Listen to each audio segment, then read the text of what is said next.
Hey there, how you doing? Hey there, how you doing? Charlie Winters here with horse racing tips for Easter Monday. So it's the 6th of April 2026 and today I'll be bringing you 6 horse racing selections and football selections. The football selections will be in the description and the comment section. They will be available. It's currently 11:15 and I do believe there'll be 3 o'clock kickoffs. I've not checked the actual fixtures yet, but I imagine most of them are half 12 kickoffs. Oh, sorry, not most of them. Some of them are at half 12 kickoffs, and the rest will be at 3 o'clock. If that's not the case, I shall be very quick this video and put them as soon as possible in the description and comment if I'm wrong and all the matches kick off at dinner time. I haven't checked yet. I've been looking at the horses. So let me get into it. So I'm having a 5p each way lucky 63 and £1 each way single on all of the selections. I'll be honest, and I'm not like some of the other tipsters I'm not confident really of any of these winning. I'll be completely honest. They are huge prices. I've had a look through the cards, and in the end, the bet I've had is a 5p each way lucky 63 and £1 each way singles, but on some of the races I've tried to look for the most amount of places. I made the mistake. I might actually, if I can, no, it won't let me. It won't let me without a loss. In fact, I might even put another each way lucky 63 onto 5p and take the prices, because some of them are best odds guaranteed. So I've made the mistake there, and currently they are quite decent prices. So let me get into it. The first selection is Menweir in the 145 at Kempton. This one is on ratings. It's a very wide open race. You've got the first 3 in the betting, all with Racing Post ratings just in the 60s. This horse is currently 40-1, trained by Archie Watson. I think it's stall 8 or 9, so it's not ideal. But if it goes straight to the front like it has done in the past, it's also got a Racing Post rating of low 60s. So why are the favourites around about 9-4, 7-2, and this one's 40s? There is another horse in the race in the same colours, but we'll just take, I think, 40-1. If you keep backing 40-1ers with realistic chances or possible chances in a race, I don't think you could go too far wrong. But obviously, the good days are very few and far between. The next selection is Midnight Media in the 220 at Kempton, and I'm saying this slow because I can't remember exactly why I picked it. Let me get into the race, and I'll remember straight away.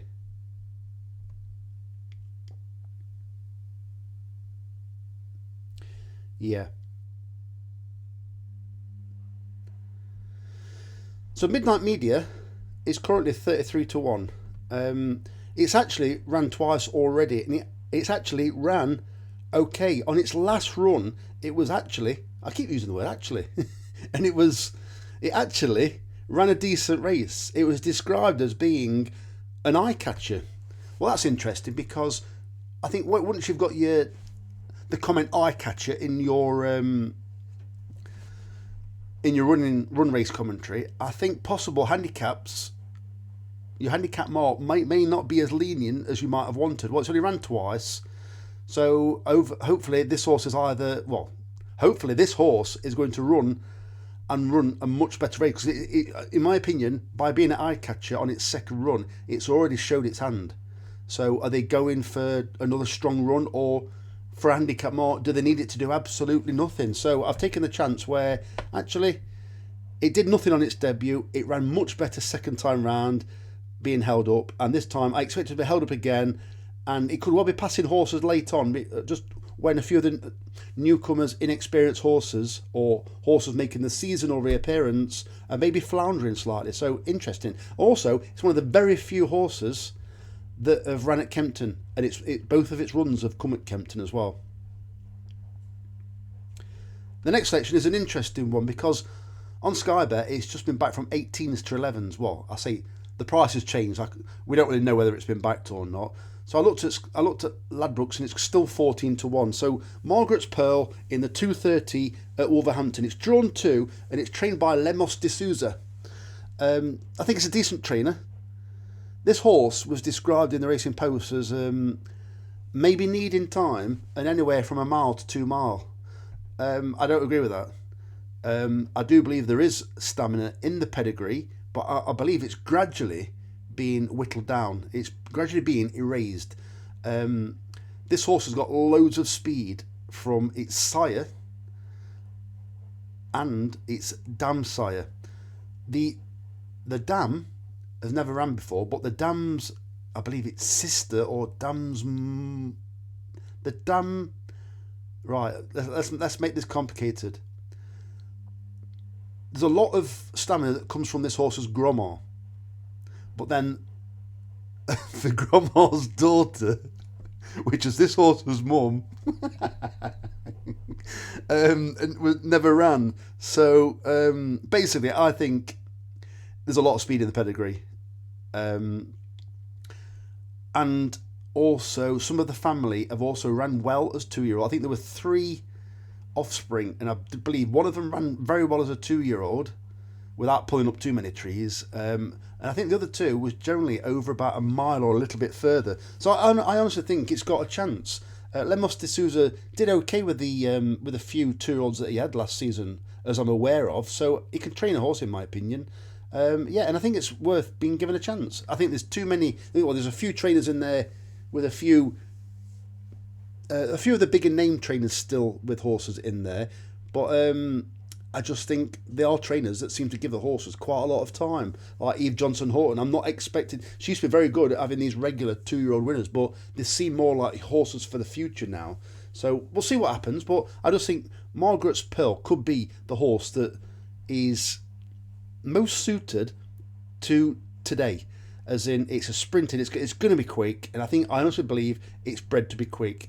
When you look at the Racing Post, we look at the breeding, where you see the sire, the dam sire, and the dam.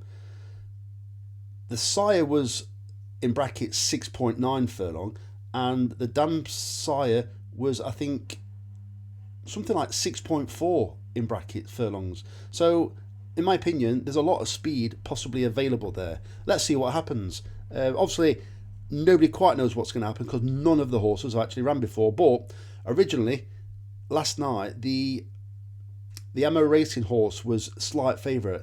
It's now 10-11, the Richard Hannon horse. So I'm guessing, and I would keep an eye on this for the next probably couple of months, keep an eye on the Richard Hannon horses, because I think I'll have an awful lot turning out. Because it used to be relentless years ago, the Hannon family did, with their 2-year-olds. So I think they might be worth keeping an eye on. Next selection is Lord Chamberlain in the 2:45 at Hereford. This horse is perfect for me when it comes to setting a horse up for a handicap hurdle. It's run down the field on sharp courses, Huntington, Ludlow, and I forget the last one. And it was held up. Its most recent run was Prominent, but I think, as I said in the past, that's just to give it a bit of a fitness blast, like Prominent rather than being held up. So it's actually achieved a higher Racing Post rating than its official rating. This horse, I believe, is somewhere between 11s and 14s.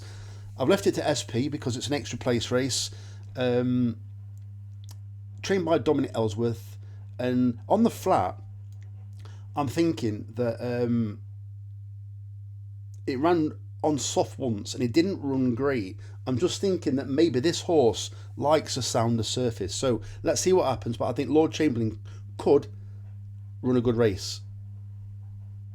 The next horse is Alex the Great in the 4:15 at Wolverhampton. This horse has done absolutely nothing, and it's done it very well, as in it's been dreadful. As a consequence, it's dropped from somewhere around about 66 as official rating. I believe it's now 46. It's dropped £20. Let's see what happens with this horse. They've been putting all kinds of headgear on it, but today they keep the cheek pieces on again, and I just think this horse does seem a little bit of a Wolverhampton specialist. Bearing in mind it's in dreadful form, but now it's off an absolute basement mark, and it's only got to spark slightly into life to actually run a decent race. So as I said, I think it's 20s or 28 to 1 this horse is. Clearly not expected to really win, you'd have thought, because the stable have also got the favourite in the race. But how many times have you seen that happen? So I just think it's worth keeping an eye on. Even if you don't back it today, I would put it in your notebooks, because if it runs slightly better, they may... If it runs well today, but slightly out the placings, put it in your notebook. And what I would say is, Alex the Great, you may well see it over a different course or different trip, and it may run disappointing again. But just wait till it's back over this trip again. I think it's 1 mile 6. Yeah, 1 mile 6 at Wolverhampton. And then you could see a horse with a cracking chance, very well handicapped, and win at a tastier price. Who knows? So I've gone to the Boyle Sports Irish Grand National, and it's a 5 o'clock at Fairyhouse, and I've gone for One Big Bang, trained by James Owen, ridden by Sean Bowen. So this horse is roughly about, I think it's 16s. It were bigger than that last night when I looked at it. I think it was about just over 20s. I think it was about 22 to 1. This horse I thought ran an absolute cracker at Cheltenham. I thought, although it doesn't really describe its running commentary in the Racing Post about this horse, I thought it got like left behind a bit, and it was always doing its absolute best to try and get back on terms, and then it just tired, in my opinion, because it was working from a long way out up the hill.